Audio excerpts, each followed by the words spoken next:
فج شيث لا شالا وانا تسقن البرواري بالا جلدت لشنثى مني قنوالا خرثم التوذن جاني هبالا فج شيث لا شالا وانا تسقن البرواري بالا جلدت لشنثى مني قنوالا خرثم التوذن جاني هبالا مورولا صل يا ديا وخخوار ثامنا ميا ومورولا صل يا ديا خخوار ثامنا ميا واللي وانا مخنا لا خايا كمتو يا مني الميا لصايا مرتد يا بجن شيث لا شالا وانا تسقن البلوري بالا جلدت لشنثى مني قنوالا خرطة مدود جاني هبالا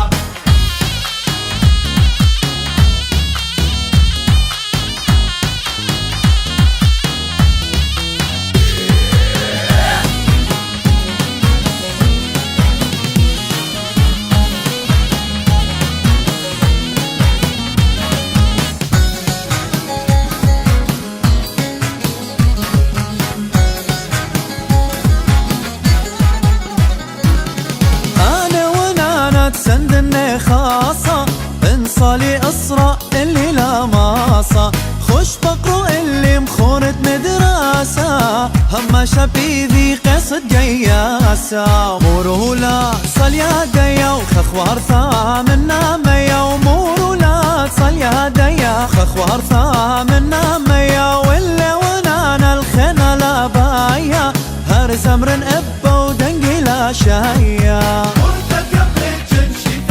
شالا وانا تسقن البرواري بالا جلدت لشنثى مني قنوالا خرطة مدود جاني هبالا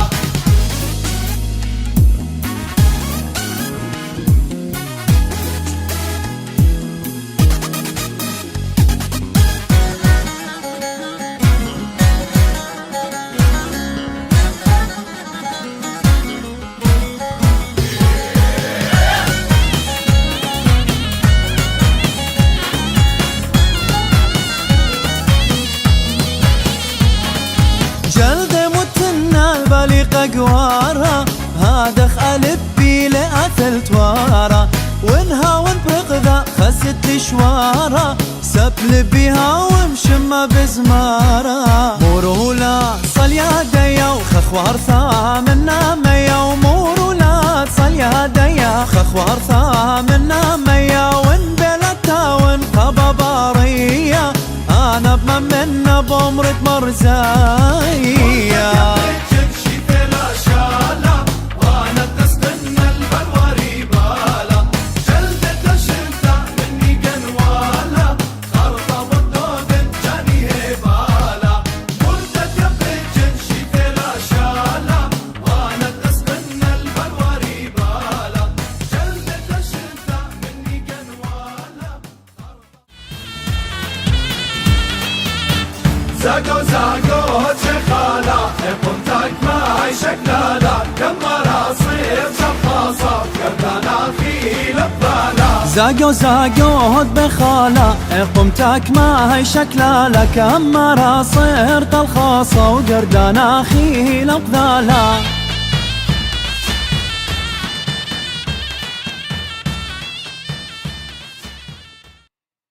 Alright y'all, Biblical DNA here.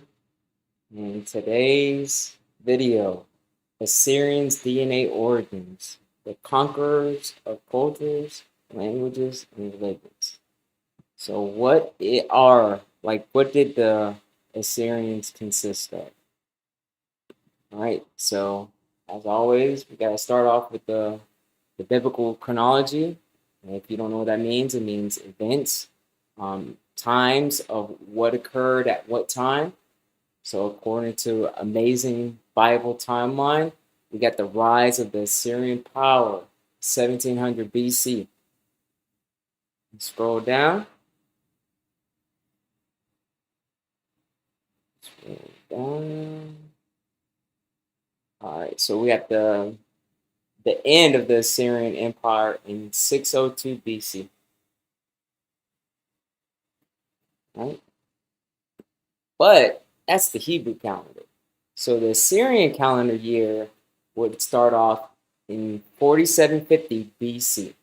So in order to get the Assyrian calendar year, we're going to add 4,750 plus 2022.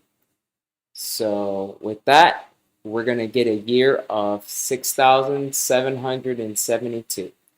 So that is the Assyrian calendar year. They start off years based off the spring, so based off the equinox, spring equinox. So it's similar to how the biblical how it was supposed to be, and not Rosh Hashanah in September. So yeah, the biblical year and the Assyrian year, they both originally started off in the spring, based off of barley, wild barley being found in Israel. So who were the Assyrians? Let's see if I can get this zoomed in for y'all so I don't see none of the little ads. All right, by Sam O'Neill, updated on August 26, 2018. It's safe to say that most Christians who read the Bible believe it to be historically accurate, meaning most Christians believe that the Bible is true, and therefore they regard what Scripture says about history to be historically true. On a deeper level, however, I think many Christians feel that they have to demonstrate faith when claiming that the Bible is historically accurate. Such Christians have a sense that the events contained in Eloh's word are significantly different than the events contained in secular history textbooks and promoted by history experts around the world. The great news is that nothing could be further from the truth. I chose to believe that the Bible is historically accurate, not simply as a matter of faith, but because it matches up amazingly well with known historical events. While I say that's partially true, because as you know, the reason for this YouTube channel is to actually show the real, nations and cultures that were listed within the Bible. So, for example, the Assyrians, then the Canaanites, you have the Elamites or the Elamites, you have the Hittites, Amorites, so forth and so on. In other words, we don't have to intentionally choose ignorance in order to believe that the people, places, and events recorded in the Bible are true. So with me, you do have to prove that. I need to have primary sources. I need to have proof that the children of Israel were actually taken to Egypt in captivity. I need that proof. I don't just go based off of hearsay in the Bible. Like, that's one side of the story. I need to know exactly, primary sources, proof stating that, this situation happened. All right, so Assyrians in history. The Assyrian Empire was originally founded by a Semitic king named Tiglath-Pileser, who lived from 1116 to 10,700 or 10,078 or so, my bad. 1078 BC. The Assyrians were a relatively minor power for their first 200 years as a nation. Around 745 BC, however, the Assyrians came under the control of a ruler naming himself Tiglath-Pileser III. This man united the Assyrian people and launched a stunningly successful military campaign. Over the years, Tiglath-Pileser III saw his armies victorious against a number of major civilizations, including the Babylonians and Samaritans. That's why I call them the conquerors of culture, language, and religions. That was their whole goal. At its peak, the Assyrian Empire stretched across the Persian Gulf to Armenia in the north, and the Mediterranean Sea in the west, and into Egypt in the south. The capital city of this great empire was Nineveh, the same Nineveh God commanded, or Elohim commanded, Jonah to visit before and after he was swallowed by the whale. Things began to unravel for the Assyrians after 700 BC. In 626, the Babylonians broke away from Assyrian control and established their independence as a people once again. Around 14 years later, the Babylonian army destroyed Nineveh and effectively ended the Assyrian Empire.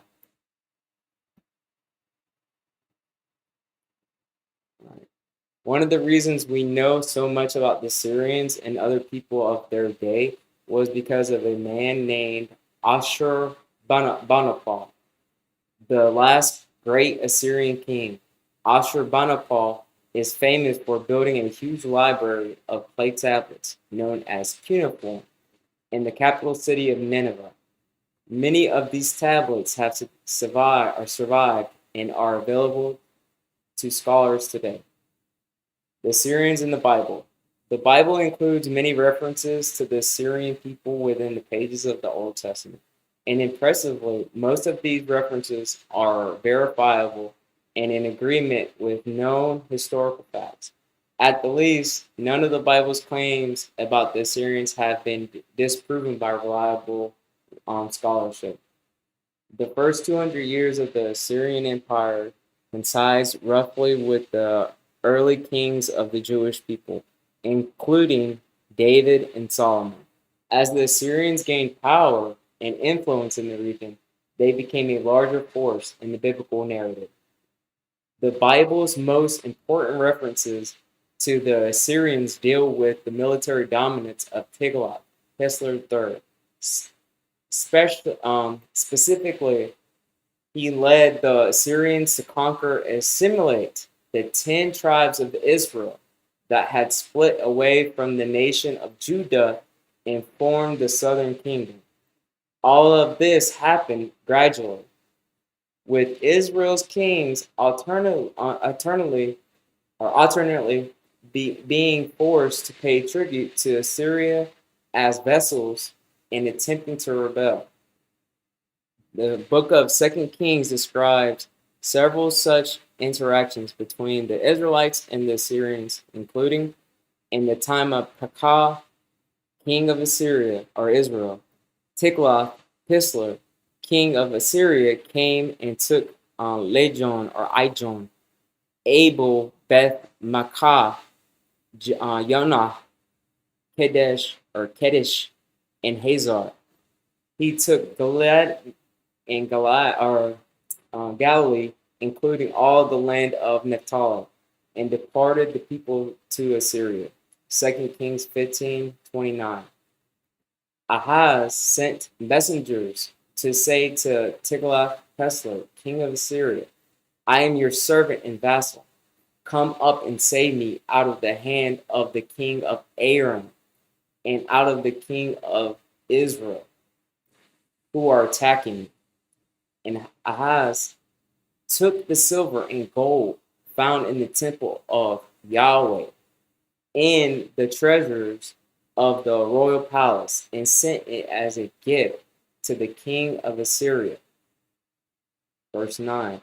The king of Assyria compiled by attacking Damascus and capturing it. He departed its inhabitants to Kir and put Rezin to death. 2 Kings 16, verse 7 through 9.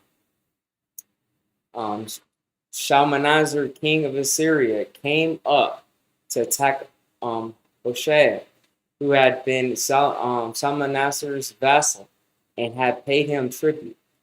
But the king of Assyria discovered that Hoshea was a traitor, for he had sent envoys to So, king of Egypt, and he no longer paid tribute to the king of Assyria, as he had done year by year. Therefore, Shalmaneser seized him and put him in prison. The king of Assyria invaded the entire land, marched against Samaria, and laid siege to it for 3 years. In the 9th year of Hoshea, the king of Assyria captured Samaria and deported the Israelites to Syria. He settled them in Halah, in Gozan, on the Harbor River, and in the towns of the Medes. 2 Kings chapter 17, verse 3 through 6. Regarding that last verse, Shalmaneser was the son of Tiglath-Pileser III, and essentially finished what his father had started by definitively conquering the southern kingdom of Israel and deporting the Israelites as exiles into Assyria. All in all, the Assyrians are referenced dozens of times throughout Scripture. In every instance, they provide a powerful piece of historical evidence for the reliability of the Bible. I don't know about this last part because this is all man's word. All right, so off to DNA. So the first one I would like to highlight is the one that just came out recently on August 25th, 2022. A genetic probe into the ancient and medieval history of Southern Europe and West Asia.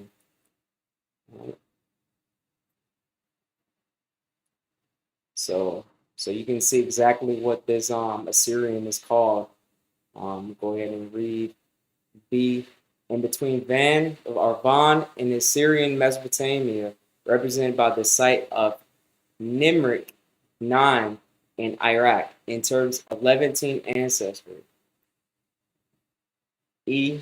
Assyrian Mesopotamia and Van lack this ancestry, except for an outlier individual from Van, whereas individuals from Armenia mostly have it. All right, so B and E. All right. So B is Eastern European hunter-gatherer. And you see it. You see the LBA. That's late Bronze Age. All right. So that's the percentage it had. See, Caucasus hunter-gatherer, 50%. All right. Levant, pre-Pottery Neolithic. Now, what I realized, this is actually Natufian. So in this paper they called Natufian Levant pre-Pottery Neolithic. So this Assyrian had 43% Natufian autosomal, and I don't like question that because I know I've said it. You know, they would have just mixed in with the women. All right. So it says, finally, a single individual from the late Bronze Age of Assyrian northern Mesopotamia, 1250 BCE, resembled the Urartian Van individuals in lacking Eastern European hunter-gatherer ancestry. At the highest amount of Levantine autosomal ancestry, 42.8%, plus or minus 5.3%, and had a haplogroup J-page 58, derived Y chromosome with strong Levantine geographical associations, and may have possibly been a speaker of a Semitic language, such as those that have been spoken and recorded in the region for most of its history.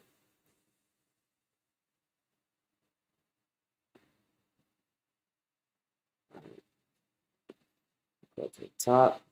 So in this paper, this is the ancient DNA from Mesopotamia, suggests distinct pre-pottery and pottery Neolithic migrations into Anatolia.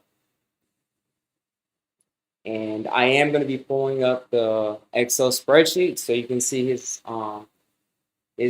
skin color and hair color and eye color and whatnot, because people really focus on those things. It's really, really important. All right, so this individual is called Nimrik 9, but these two right here, are the Neolithic ones. And you're going to find out that one of the Neolithic actually came up for haplogroup J. And it's very interesting because this proves that, haplogroup J actually has been in the land longer than they think and longer than most people think. So actually has some proof of being in the land. I figure it's just important to show that they have found some Iraqi Neolithic samples, and you can see who they closely resemble. So we see with the up triangle, the green up triangles. All right, so they're more closely related to these samples right here. The Tur SE Mandarin pre-pottery Neolithic, and the other sample that was given in the pre-pottery Neolithic Iraq, Nimrod 9. And they were closer to the Zagros. So I would assume haplogroup J2.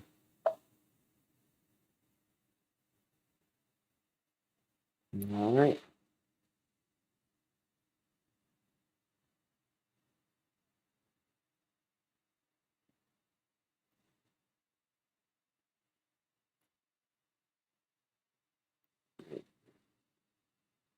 So before I do that, let me open up this Excel spreadsheet so you can see exactly. Bam. Go open, scroll down. So these are the samples. The light green one are the Neolithic, and the dark green one with the ID number of I6441 is the Assyrian. All right, scroll all the way over. You see his haplogroup. So the haplogroup he belonged to is J-Y6094. And so that would be J1A, 2A1A, 2D, 2B, 2B2. Skin pigment is going to be intermediate. There we go, intermediate. He's gonna have, this individual had light brown hair and brown eyes.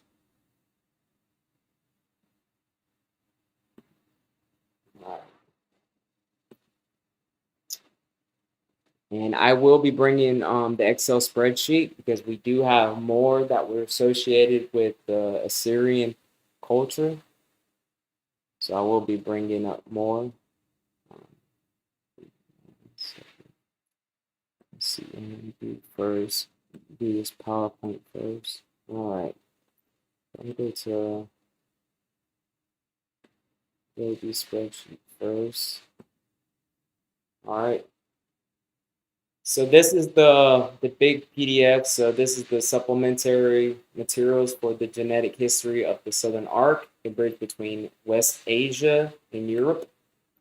On page 144, it's going to bring out the details on Nimrod 9, pre-pottery Neolithic, and Middle Assyrian.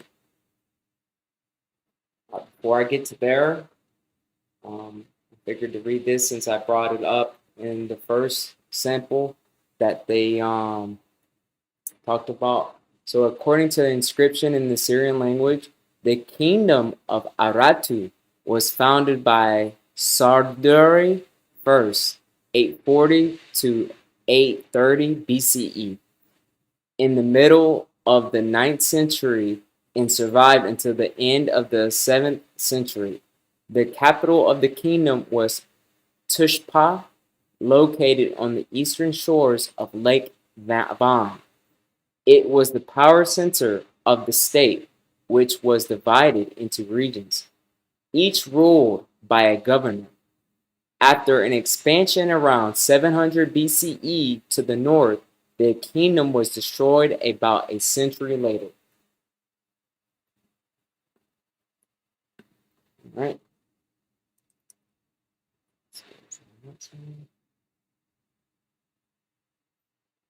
So basically, I'm just gonna highlight when he's talking about Assyrian, but and then like Aratu and whatnot. And if you watch my previous videos, you know Aratu means Ararat. So our present day Armenian. All right. So radical changes of the social cultural landscape during the first millennium BCE are connected with the process of formation and expansion of the kingdom of Aratu, whose center of power was in the Lake Van region of Turkey. According to the inscriptions of the Assyrian king Shalmaneser III between 860 to 850 BCE, Aratu was a quite powerful state, and the latter's invasions against Aramu the Uratim, and afterwards the Sarduri, the son of the ruler of Tushpa, Levtabri, started the long-lasting Assyrian Uratim conflict. So, get to the next one. All right, here we go. Let me slide this over.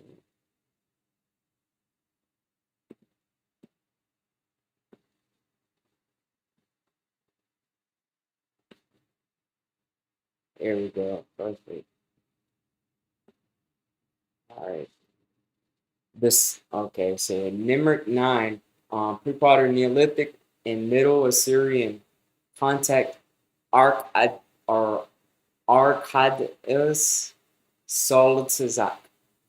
The site of Nimrik 9 is a pre-Potter Neolithic site dated to circa 10,000 to 8,000 before present, covering up to and located close to the contemporary Mosul Dam in northern Iraq. It has been excavated in 1985 to 1989 by the team from the University of Warsaw, Poland, directed by Stefan Kozlowski. In total, the skeletons of at least 96 individuals were unearthed, mainly in the deposits of the commingled bones under the floors of the houses, dated to circa 9100 to 8900 before present, and at a regular cemetery dated to the second half of the 9th millennium before present. Moreover, 3 poorly preserved skeletons were dated to the historical periods, including one representing the Middle Assyrian period. The pre-pottery Neolithic individuals from Nurek were farmers who cultivated already domesticated wheat and barley. So during the Neolithic times in Mesopotamia, they were already domesticating wheat and barley. So people asking, who was the first Middle Eastern farmers? There you go. There is also archaeological evidence of ongoing cattle domestication at the site. At some point between circa 8900 and 8600 before present, a major cultural transition occurred at the site, with complete shift of the burial custom from burying disarticulated and commonly laid bones of many individuals under the floors of the houses to a regular outdoor cemetery where only single skeletons of adults were inhumated. There is a striking difference between Nurek 9 and Zawi commit in terms of trauma. There was no single case of trauma to the skull at Nimrik. There is also no evidence of artificial cranial modification that was common at the pre-pottery Neolithic sites in Iran. So these are the 4 samples that are included in the study. So the one we looked at is sample ID I6441. So genetically, he was a male, and he was a mature adult.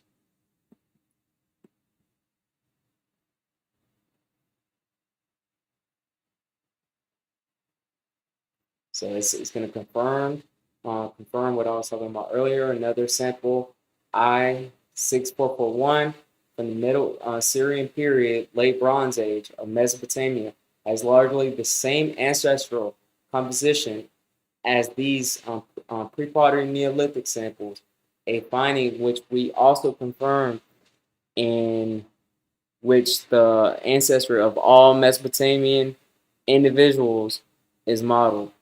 It would be tempting to see local community continuity here, although this should be tentative given the fact that only a single individual from the Bronze Age has been sampled and the geographical extent of populations with similar ancestry is unknown. I think that was it for this paper. All right, so the next one.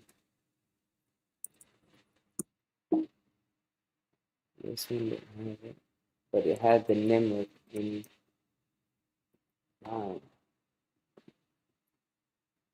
So it's showing the sample and the study populations that they use.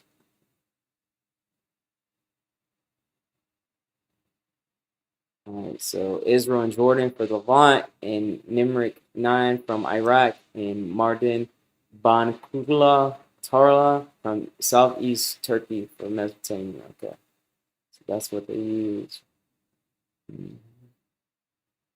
There's something in here that I want to highlight the importance.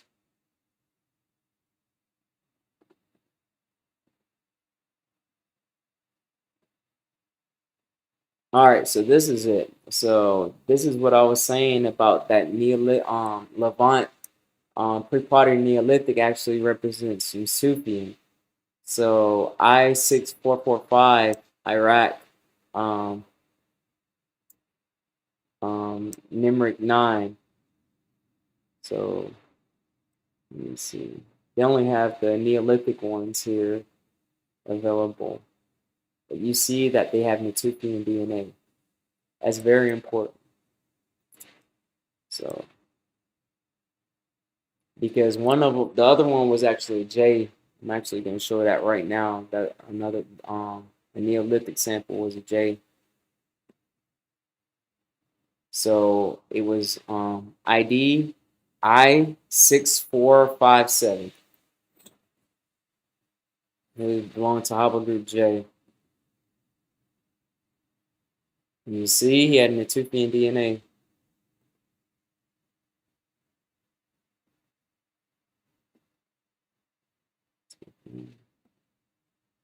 DNA 457, Natufian DNA. And he belonged to haplogroup J.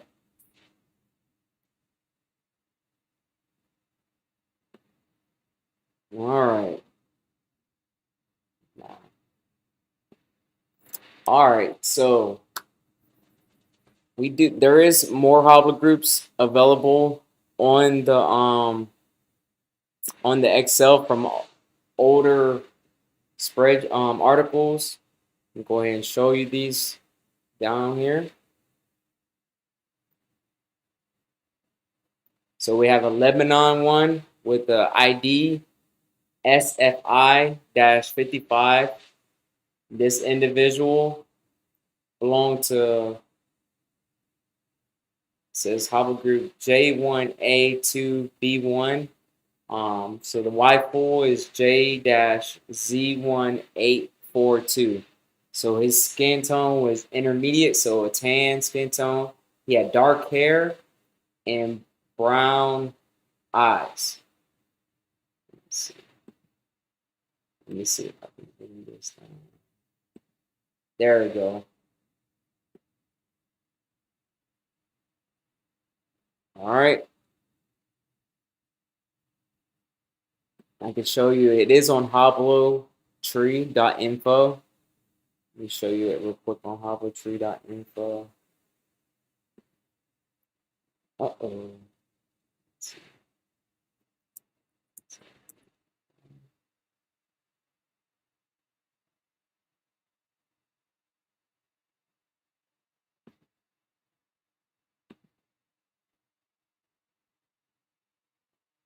All right, so as you can see, it's Assyrian Iron Age 2. They belong to Hobble Group J1 with a maternal DNA of H2A. All right, so we go back to the spreadsheet. All right, because there's more that I want to highlight. The other 2 or 3 of them belong to Turkey. They were found in Turkey. So they were just part of the Assyrian culture. All the way down.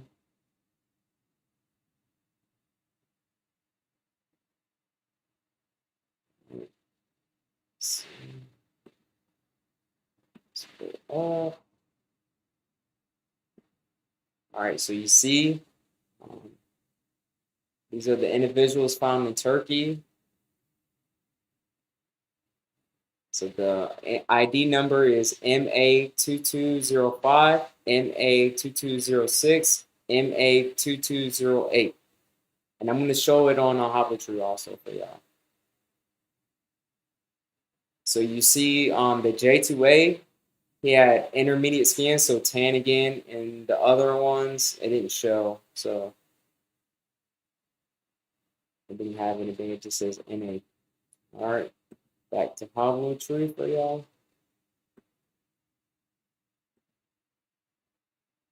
That's MA2205.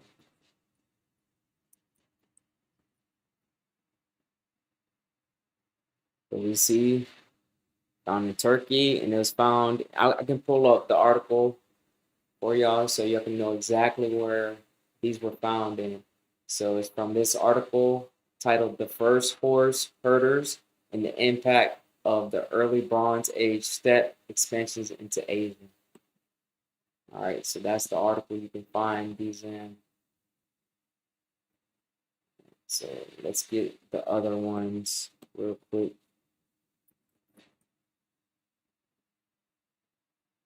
So this is the other Assyrian. I'm gonna just show y'all all the. This is the other Assyrian right here. So the maternal Hobble group was H6A1B2E.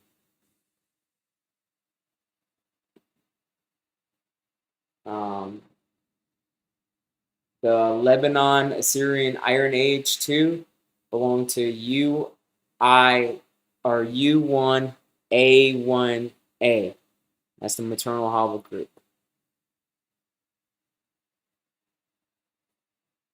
So where's the other one? I don't think I said the J2 one.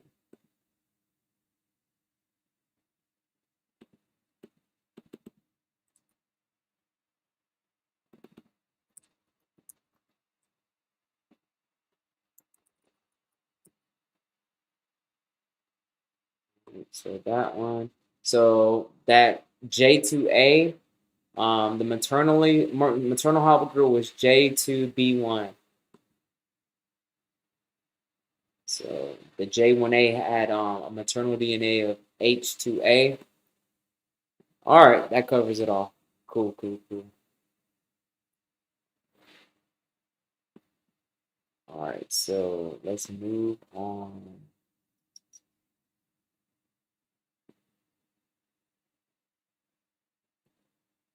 All right. See what I want to do here.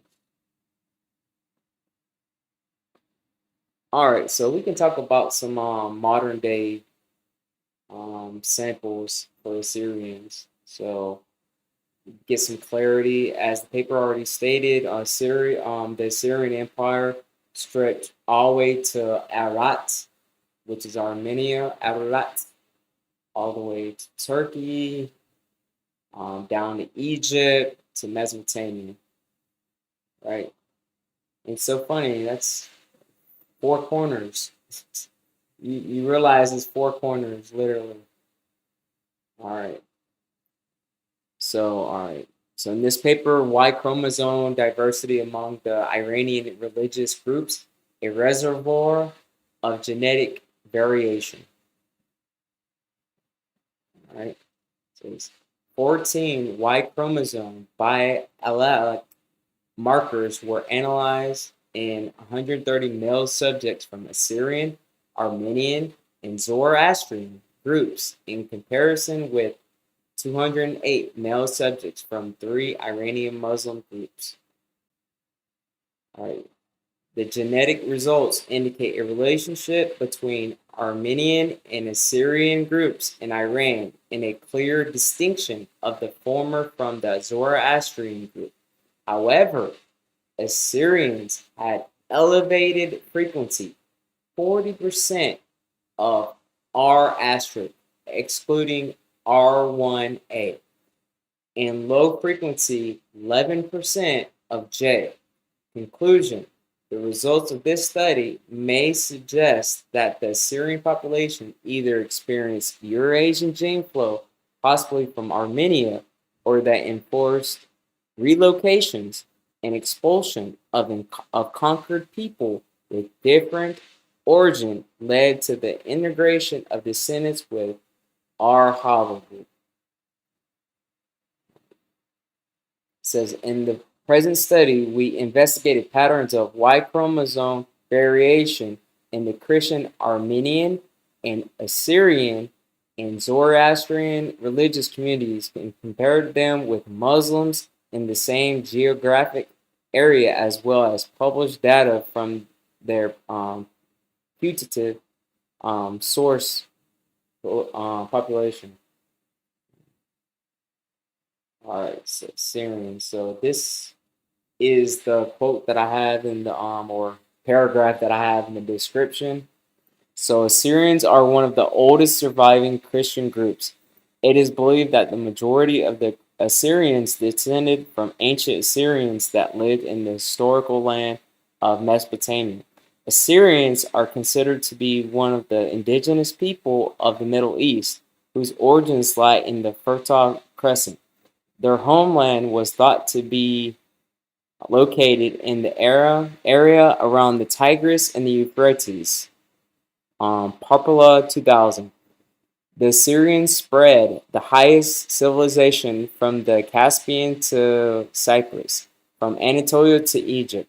Historical sources show that the Assyrian Empire had a very distinctive strategic program for reducing rebellion among conquered people and controlling them. Now you see the title of this video? A typical Assyrian policy was to obliterate, obliterate national identities by moving conquered people en masse from their location and placing them inside the Assyrian Empire. Bam! So those people who they would remove from their location, say Samaria, would have been a part of the Assyrian Empire and they would have converted. We're going to see those haplogroups too, because as the Assyrians, they are an ethno-religious group, and you're not supposed to be able to join because it's a closed ethno-religious group.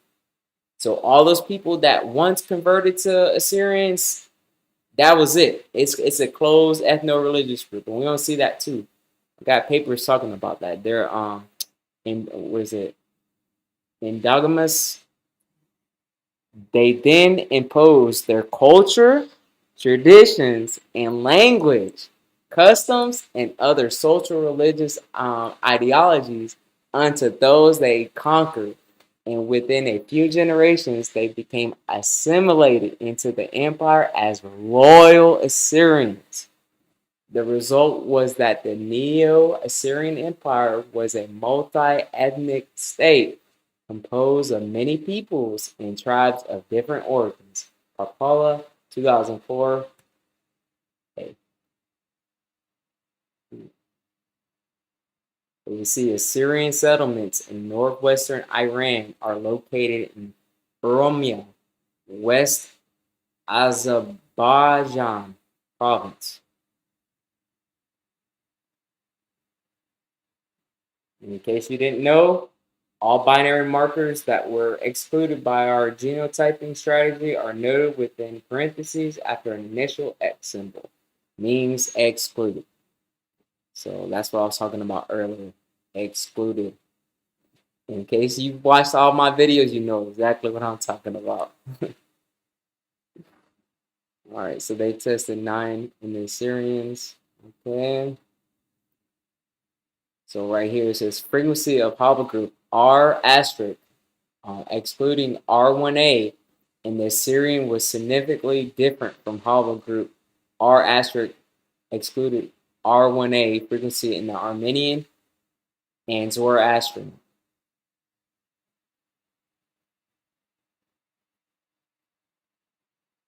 Right. So then individual haplogroup frequencies in the Iranian Syrians were compared with the Assyrian data samples from Iraqi, Syrian, Lebanese, and diaspora. Yonan 2009. J1, and J2 haplogroup was found at significantly lower frequency in the Iranian Syrian than in the Yoan Syrian dataset, 11% versus 55% respectively. All right, conversely, R asterisk, excluding R1A haplogroup, was at a significantly higher frequency in the Iranian Assyrian, 40%, than in the Yonan's Assyrian dataset, 40% versus 23.1% respectively. Comment: the presence of haplogroup R or R haplogroup. Let me side by side.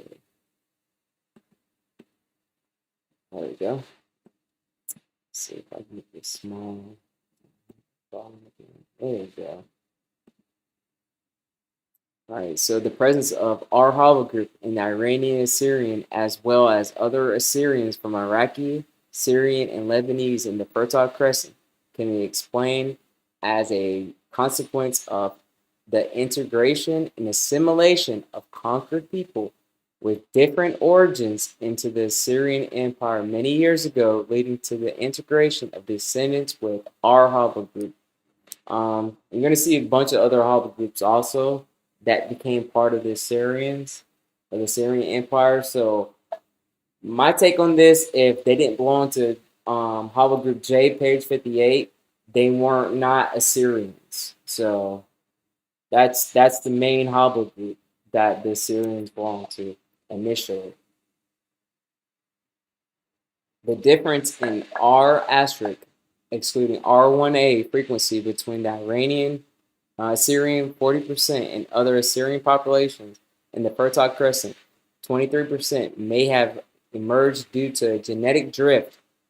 In the last 2,000 years, Christian Assyrians have always lived in the Middle East as a religious minority.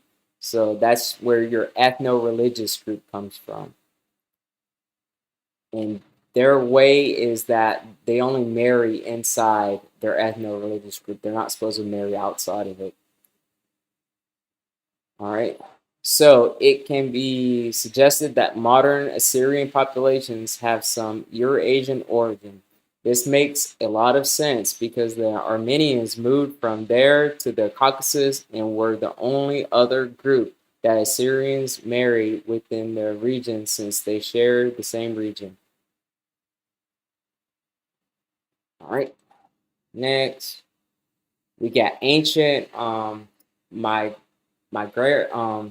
migratory events in the Middle East, new clues from the Y chromosome variation of modern Iranians.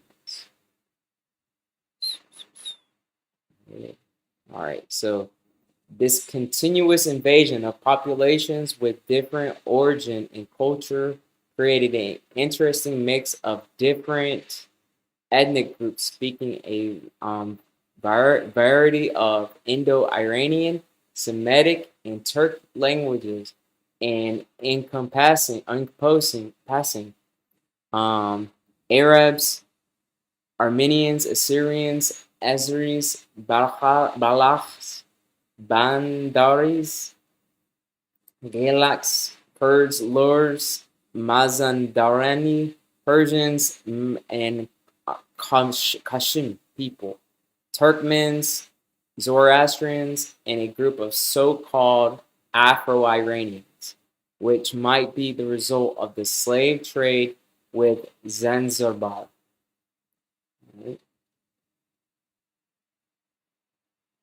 So Assyrians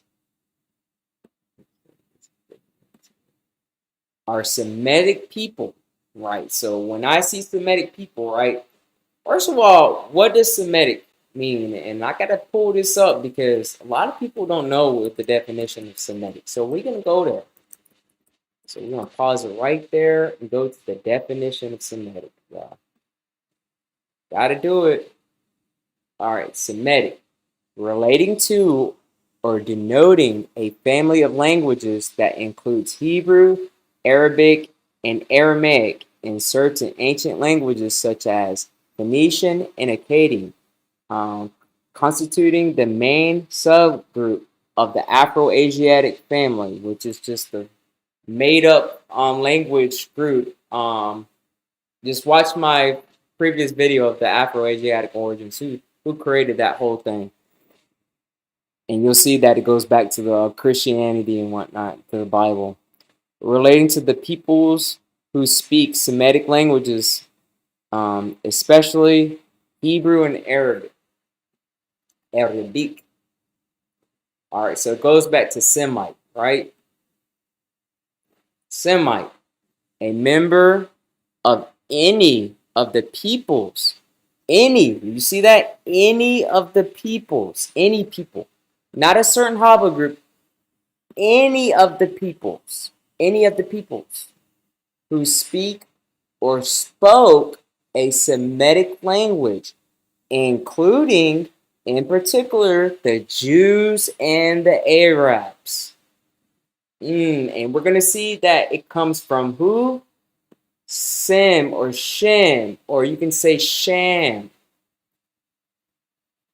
That's the I think the Latin or something. It's a version of it. It's called Sham, but it's Sem or Shem. From whom these people were traditionally supposedly supposed to be descended. So there's no Shem bones, but we're going to see what the definition of Shem is. All right, so Shem, the eldest son of Noah, held to be the progenitor of who? Of the Semitic peoples. Now, family, biblical DNA family. I hate to break this to y'all. There's no Shem bones. No Shem skeleton has been found. So anybody on YouTube telling you that a certain haplogroup is Semitic or descendants of Shem, they are deceivers. They're liars. There's no skeleton that is called the Shem that has been found, published in academics and in scholarly peer reviewed reliable sources that says Shem belonged to this haplogroup and had this autosomy. It doesn't exist. There's no Shem skeleton. No Shem. All right, I hope that's very clear. And you can tell this to anybody. If they had a problem with it, tell them to come talk to biblical DNA. There's no Shem bones. No Shem bones. So Shem doesn't have a Y chromosome because we don't have his skeleton. All right. Let's get back to it. All right. So Assyrians are Semitic people speaking Aramaic dialects and represent the second Christian community in Iran. They live mainly in Azerbaijan, Gaharabi, and the community present in Tehran, originated at the beginning of the last century with the return of Assyrian refugees from Iraq, where they fled during the First World War. So they fled during the First World War. Where'd they go to? Although at present they represent a what? An Iranian minority during the Assyrian Empire, 911 to 608 BC. They played an important role controlling much of the western part of the Iranian country, including Media, Persia, Elam, and Gutium. Their ancestors are among the oldest Middle Eastern groups with origin in the Fertile Crescent and the principal promoters of the development of Mesopotamian civilization. During their regime, conquered peoples were moved inside the empire. They were what is that? Acculturated, and then assimilated as loyal components, making the Assyrian Empire a multi-ethnic state. With the fall of the Assyrian Empire in 539 BC and the coming into power of the Persians, Assyrians remained in northwestern Iran for many thousands of years, where, as Armenians, their religious and cultural traditions had little intermixture with the other groups. Assyrians and Armenians are thus good representatives of ancient Middle Eastern populations.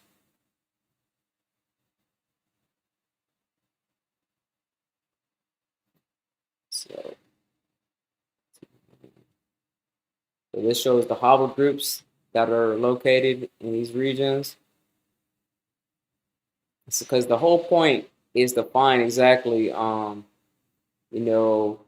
are the modern day Assyrians, right? Because we know that the ancient hobble groups, what we have, majority belong to J1. All right. So let's see.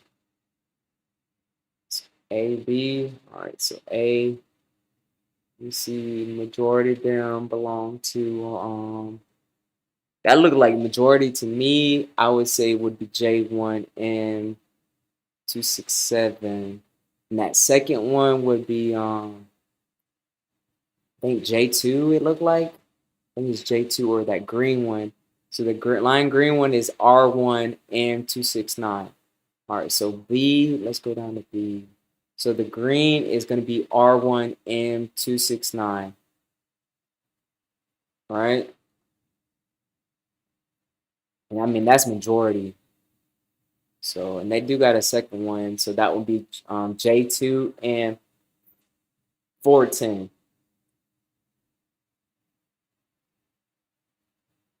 And the second would be, or what is that?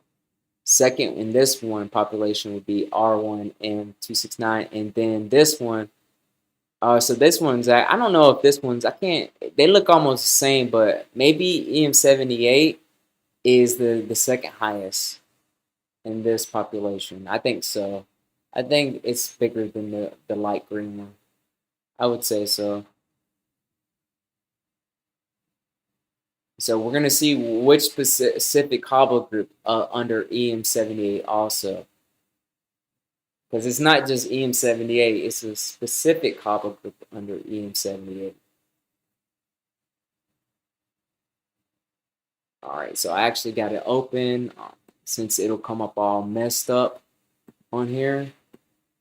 Let me go ahead and open the big screen for y'all in Chrome. Bam. All right, y'all. So we got Assyrian right here. and we have Assyrian over here. So these are done by the two separate. These are two separate. So this one says Yazid, and this one's Azerbaijan Arbi. So I got it highlighted. So 2.6 for C3. Let's go down. G1 has 5.1. G2A asterisk 2.6. J1 is 15.9. J2A3 asterisk or page 55 asterisk is 10.3. J2A3B asterisk is 2.6. J2A3H is 2.6. And I mean, like I said, you can see the weight specific. So M67 asterisk, and this one was M530 for the last one I just did. So Q1 page 36 is 2.6. J1B1 M378 is 2.6. R asterisk, so M207 is 2.6. R1 M173 is 5.1. R1A1A M198 is 10.3. R1B1 A2A L23 is 23.1, and Haplogroup T is 10.3. So we're going to do the other one. These are in this location here, Tehran. Tehran or Yazid. I'm guessing it's Tehran, right? Yeah, it's Tehran. So it's going based off of these three, like I read. So here we go. So 11.1% belong to E1, B1, B1, A1A. That's M34 at 11.1%. EV13, 11.1%. And that's what I was talking about earlier. So y'all remember, these people were captured and made Assyrians. So they came from somewhere. All right. J or G2A3B2 have 11.1%. All right. Excellent. Here, J2A3H have 11.1%. Now this is the big one. R1B1A2A, so L223 has 55.6%. All right.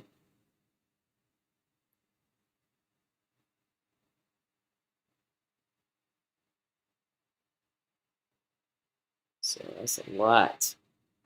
All right. So I have this page also, or this article also. Let me get it up. There we go. It's a glimpse at the intricate mosaic of ethnicities from Mesopotamia, paternal lineages of the northern Iraqi Arabs, Kurds, Syriacs, Turkmens, and Yazidis. All right, so Mesopotamia is largely situated in the Republic of Iraq, which is also the birthplace of the Sumerian, Akkadian, Assyrian, and Babylonian civilizations. The contemporary Iraqi population comprises a true mosaic of different ethnicities, which includes Arabs, Kurds, Turkmens, Assyrians, and Yazidis, among others.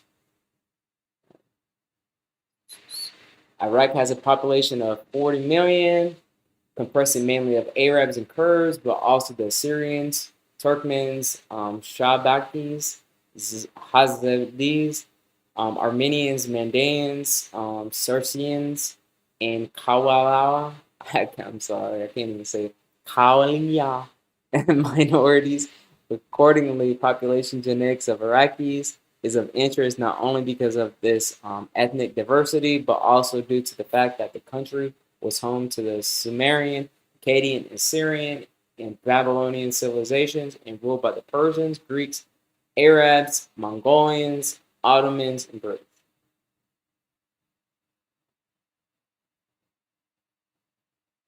So it says, finally, Syriacs, also known as Assyrians, Chaldeans, and Arameans, are also an ethno-religious group native to the Middle East. All right, now see it. They are an ethno-religious group native to the Middle East, largely inhabiting a region from across modern Syria, Iraq, and Iran. Syriacs are Semitic people that speak modern Aramaic and adhere to different sects of Christianity. Syriacs are also an indigenous ethnic group of modern Iraq and are known to inhabit major cities as well as in the mountainous regions in the east of Mosul, near Dahab and Accra. Recent estimates suggest that there are 133,000 Assyrians in Iraq, or less than 1% of total population.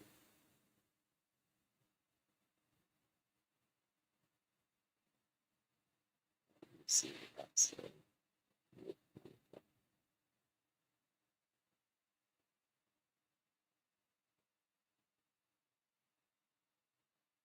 That's it for this one.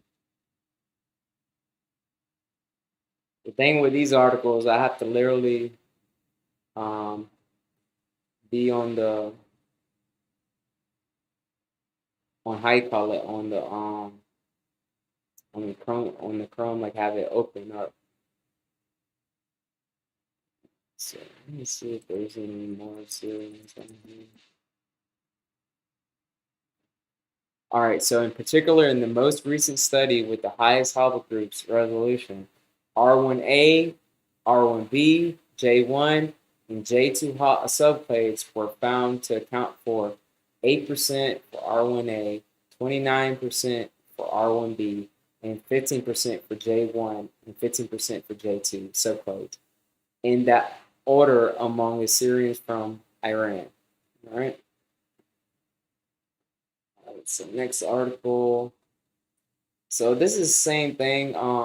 In search of genetic footprints of Sumerians, a survey of Y chromosome and maternal DNA variation in the Marsh Arabs of Iraq.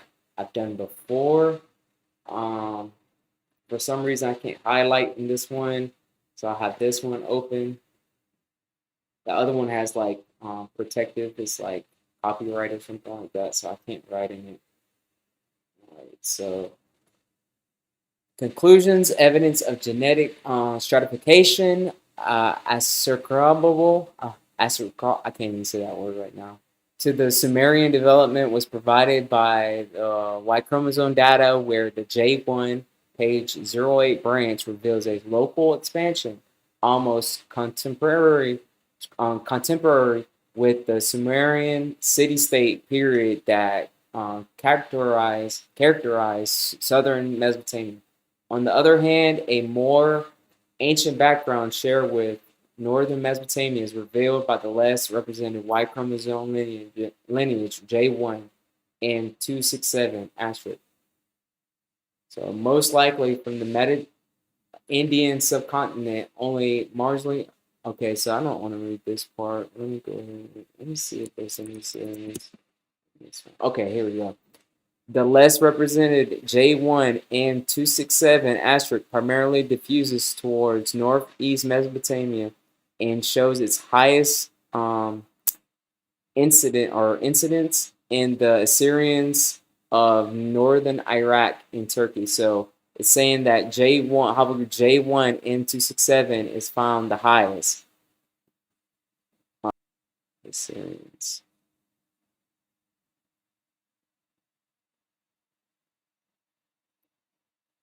All right. Marsh Arabs shared haplotypes with other Iraqi and Assyrian samples. All right.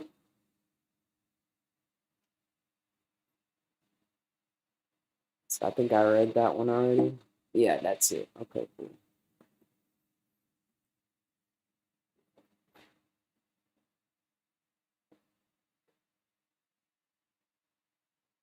Let's see.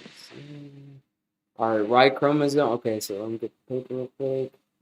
genetic structure of the Iraqi population at 15 STRs and the consequent forensic applications.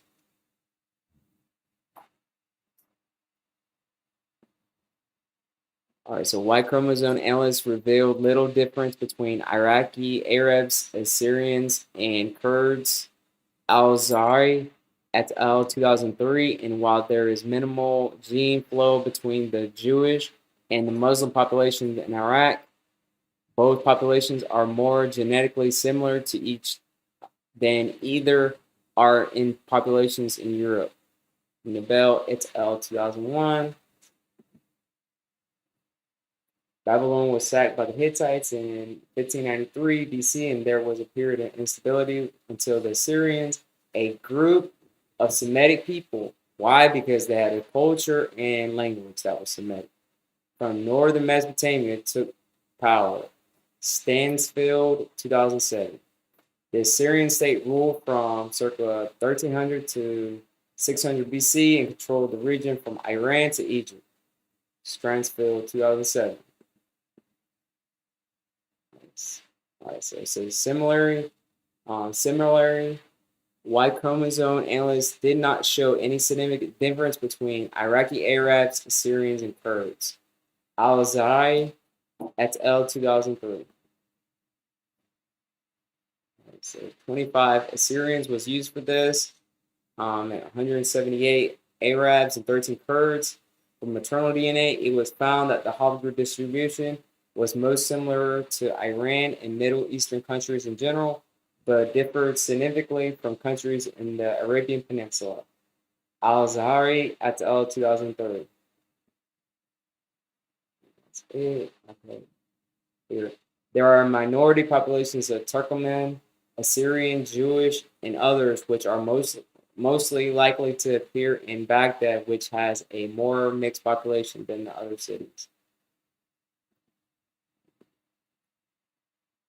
In addition to a mixture, there are also several distinct ethnicities living within Iraq. Arabic, Kurdish, Turkmen, Assyrian, Jewish populations are all found in Iraq, as well as other minority populations. It says Y chromosome analysts revealed little difference between Iraqi Arabs, Assyrian, and Kurds. So that's just a repeat. And while there is minimal gene flow between the Jewish and Muslim population in Iraq, both populations are more genetically similar to each other, or each, than either are to populations in Europe. All right, so go ahead. All right, so this is another one that I found. Go ahead. This variation of that one VNTR alleles and genotypes among old ethnic groups in Mesopotamia to the Oxus region. The population consisted of Assyrian, Jewish, Zoroastrian, Armenian, Turkmen, and Arab peoples of Iran, Iraq, and Kuwait.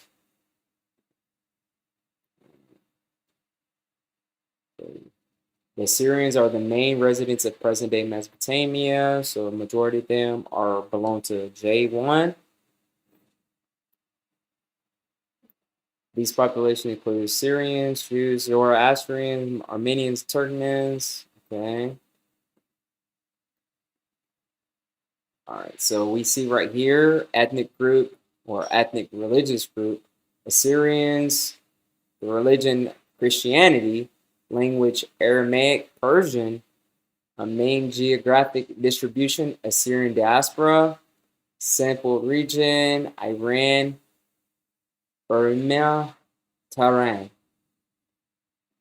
So Assyrians, Jews, Armenians, and Zoroastrians also speak Arabic, Turkish, and or Kurdish, or the languages used in the countries where they live. So fun fact, the most Assyrians in the United States live in Detroit. So take a guess what language they speak. English. All right.